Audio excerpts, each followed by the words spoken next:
Good job there, asset. Good job. Gotta watch my finger. How do you know I'm not talking about another asset like the Mandalorian asset? That's a pretty famous asset. Or maybe I'm talking about another asset. My name is Mark Bernard. I'm a monetary economist. In this video, I want to talk about what's going on currently in the geopolitical economic world, how it seems the United States is not on a good trajectory economically, backed up by economic theory. There's a lot of news, a lot of conflicting information. Every single second, the information from the economic landscape is changing and the geopolitical landscape is changing. How are we to interpret this? How are we going to survive this without being stressed out? First of all, I'm going to breathe a lot of levity into the video and my videos going forward because it is about keeping your stress levels down while putting a conceptual framework going forward on what's happening economically and geopolitically.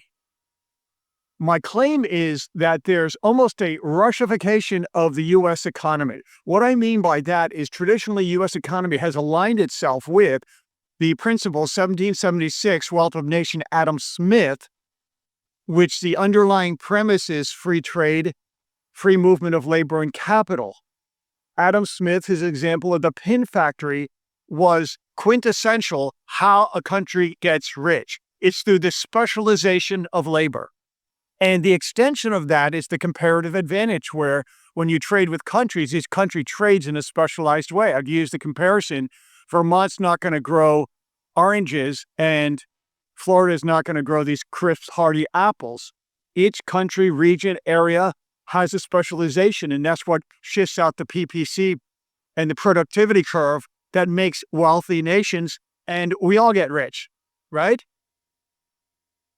But if you put up tariffs, such as with this Canadian tariff going up, with this Mexican tariff going up 25. Oh, it's funny how China's only 10%. That impedes trade. Canada's putting retaliatory tariffs on. That impedes the wealth of the United States because a tariff is nothing more than a tax on a consumer at a low level, which is the poor. 3 people own more than 50% of the wealth in the United States, or the 50% or the bottom 50%. That is only going to be exacerbated. When you put tax cuts on the rich, it creates more strain on the budget deficit and the debt. And this can't be paid off anytime soon, even with cuts in spending. Remember, Adam Smith was not against government. That is a misconception. Read Adam Smith. He advocated things like schools, police, but schools to elevate the poor because he felt that we all add up to 100%. The people living in the rich districts of London compared to the poor usually had something to do with education and opportunities. So Adam Smith was not against, again, government. What he was against was the impediment of free movement of labor and capital. And that specifically, in this case, involves free trade. So the current administration is doing everything to derail the U.S. economy in a major way. That plays right into Alexander Durgin's 1997, The Fundamentals of Geopolitics book, written.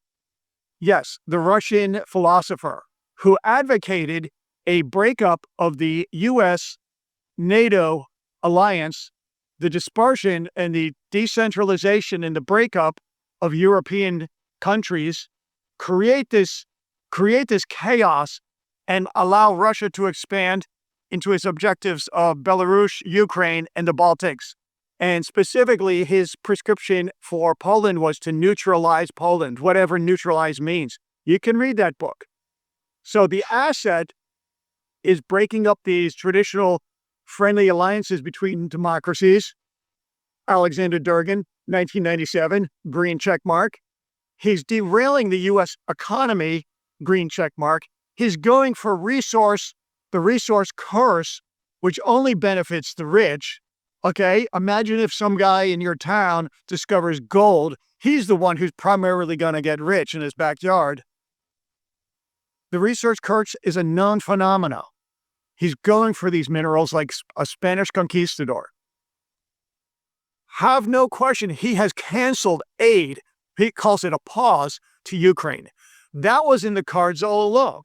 this whole setup at Washington, he never intended to sign any mineral deal. It was all planned. And right now, I'm being honest. I'm not trying to dance around the issue or be nice or, I see both sides of an economic argument. I see both sides of a chessboard. I see both sides when a scientific argument. But when it comes to this, I see both sides. It's just a matter of the both sides are how much of an asset is he? Now, even if we were to find checks written out from the Tsar of Russia to the President of the United States, just in his drawer, and he holds these checks up, a big smiling, huge check, in those game shows like they used to do. And it says in the notation, this is for implementing the philosophy of Alexander Durgin, 1997, The Fundamentals of Geopolitics, The Future of Russia. Even if we were to see that on that big check, that game show check that the President of America is holding up, signed by the Tsar of Russia, nothing would happen.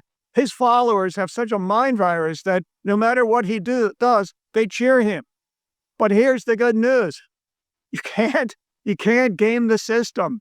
Economics is a system of millions and millions and millions and billions of people, all working independently, all trying to, act on enlightened self-interest.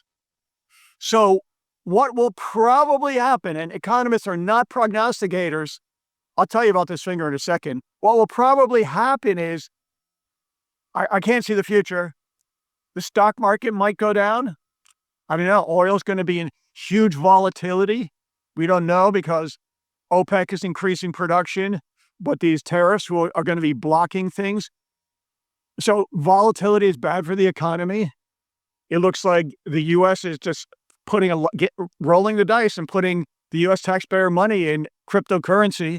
There's a lot of strange things happening, but if you interpret it in the framework that implicitly, maybe not directly, okay, the president is following the playbook of Alexander Durgin to the letter in every single geopolitical move he's made since he's taken office, then it does not look like good economic times for the U.S. And for the world, we're just going to have to wait and see. But my advice is try to take it in stride. Try not to get overly stressed out. He is going against the wealth of nations. That's my claim. He's going against the wealth of nations. Free movement of labor and capital, free trade. And that makes the de-wealthing, the impoverishing of America. This finger, okay, I admit it. I did something stupid. I was making cabbage coleslaw, great cabbage here. And I was using a hand mixer and I miscalculated. I was super tired that night and I almost lopped my finger and it was pretty close there. So what did I do? I walked to the emergency room here in Europe. I know Europe is all backwards compared to America in the words of what Americans think. I waited 4 minutes at the registration. And, by the time they got me in there, 2 doctors, 2 nurses, et cetera, et cetera. I think the whole thing, I was back in my house. I walked back and in 40 minutes, the whole thing from door to door took. Everything is great. 2 doctors, 2 nurses, 4 minutes in the registration, 40 minutes door to door. Can you imagine? Oh, and the bill, $0. I pay Zeus, so, it's all covered. Can you imagine that happening in America? I can't, and it's not going to happen in the future because the economy in America is going to go very sideways. So when this economy goes sideways and the rich get richer, maybe 5 people own 75% of the wealth, and the poor get poorer, and it starts to emulate the Russian economic model of extracting resources, bullying neighbors, having the rich get richer, and everybody else, we're just little people, we can't do anything. Don't ask why. Just ask why the truth about this wasn't evinced sooner. Okay? So if you think I'm talking about, Russia cuts aid to Ukraine, that's no big deal. It's huge. Okay? It's just a huge economic stimulus is being cut. The government's being cut. Trade is being cut. There's going to be nothing left except the rich. My name is Mark Bernard. I'm a monetary economist. Have a great day. Thank you very, very much.